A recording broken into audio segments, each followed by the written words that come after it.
UDF സർക്കാർ പ്രഖ്യാപിച്ച KSRTCയിലെ പ്രിയദർശിനി സൗജന്യ യാത്ര ഇന്നലെയാണ് സംസ്ഥാനത്ത് നടപ്പിലായത്. ഓർഡിനറി ബസ്സുകളിലാണ് ആദ്യഘട്ടത്തിൽ സ്ത്രീകൾക്കും ട്രാൻസ്ജെൻഡേഴ്സിനും സൗജന്യ യാത്ര ലഭിക്കുക.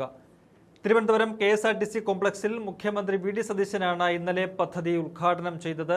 9 മണിക്ക് ഉദ്ഘാടനം ചെയ്തത് മുതൽ സ്ത്രീകൾക്ക് സംസ്ഥാന വ്യാപകമായി സൗജന്യ യാത്ര ലഭ്യമായി തുടങ്ങി. ആദ്യ ദിനത്തിലെ കണക്കുകൾ വരുമ്പോൾ പ്രിയദർശിനി യാത്ര വമ്പൻ ഹിറ്റായി എന്നാണ് കാണാൻ കഴിയുന്നത്.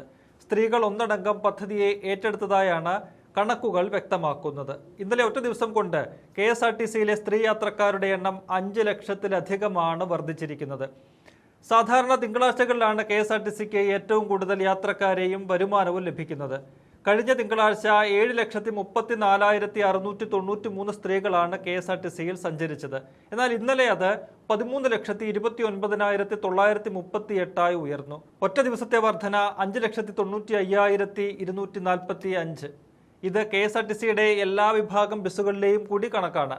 സൗജന്യ ബസ്സുകളിലെ യാത്രക്കാരുടെ മാത്രമല്ല.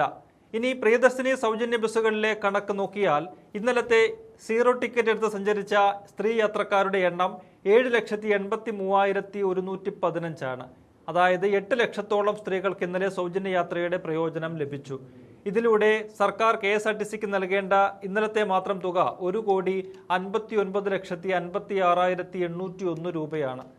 ഇത് ഒരു അന്തിമ കണക്കായി എടുക്കാൻ സാധിക്കില്ല. ഇന്നത്തെയും നാളത്തെയും ചിലവ് കൂടി നോക്കി മാത്രമേ അന്തിമ കണക്ക് കൂട്ടലിലേക്ക് എത്താൻ സാധിക്കൂ എന്നാണ് അധികൃതർ വ്യക്തമാക്കുന്നത്. കൃത്യമായ കണക്കറിഞ്ഞാൽ വരും മാസങ്ങളിൽ കൂടുതൽ ബസ്സുകളിലേക്ക് സൗജന്യ യാത്രാ പദ്ധതി വ്യാപിപ്പിക്കുന്നതിൽ സർക്കാരിന് തീരുമാനം ഉണ്ടാകുമെന്നാണ് പ്രതീക്ഷിക്കുന്നത്. നിലവിൽ പ്രതിമാസം 60 കോടി രൂപ വരെ സൗജന്യ യാത്രാ പദ്ധതി ഇനത്തിൽ KSRTCക്ക് കൊടുക്കേണ്ടി വരും എന്നാണ് സർക്കാർ വിലയിരുത്തുന്നത്. ഇതിനുള്ള പണം ബാങ്കുകൾ വഴിയാണ് കണ്ടെത്തുക. അതിന്റെ ചർച്ചകൾ പുരോഗമിക്കുകയാണ്. മാസാദ്യം ഓവർ ഡ്രാഫ്റ്റായി KSRTCക്ക് പണം നൽകും. പിന്നീട് മാസാവസാനം പലിശ ഉൾപ്പെടെ സർക്കാർ ബാങ്കിന് പണം തിരികെ നൽകും. അത്തരമൊരു സംവിധാനമാണ് സർക്കാർ ആലോചിക്കുന്നത്. അത് ഇന്നലെ KSRTCയിലെ പുരുഷ യാത്രക്കാരുടെ എണ്ണം ഗണ്യമായി കുറഞ്ഞു എന്നതാണ്.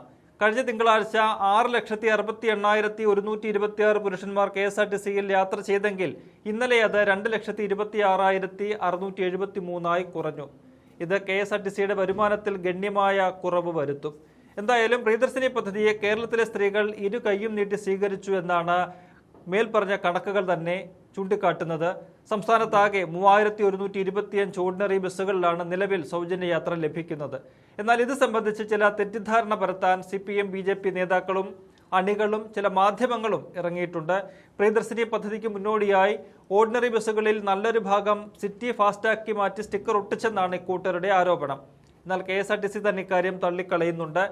ഇന്നലെ CPM പദ്ധതിയുടെ ഉദ്ഘാടനം ബഹിഷ്കരിച്ചാണ് വാർത്തകളിൽ നിറയാൻ ശ്രമിച്ചത്. മറുവശത്ത് BJP KSRTC സർവീസുകൾ തടസ്സപ്പെടുത്തിയാണ് തങ്ങളുടെ സാന്നിധ്യം അറിയിച്ചത്. എല്ലാ ബസ്സുകളിലും സൗജന്യം നൽകുമെന്ന വാഗ്ദാനം UDF പാലിച്ചില്ലെന്ന് പറഞ്ഞായിരുന്നു BJPയുടെ സമരം. എന്നാൽ അതിനെ യാത്രക്കാർ തന്നെ തുരത്തി ഓടിക്കുന്നതും കേരളം കണ്ടു.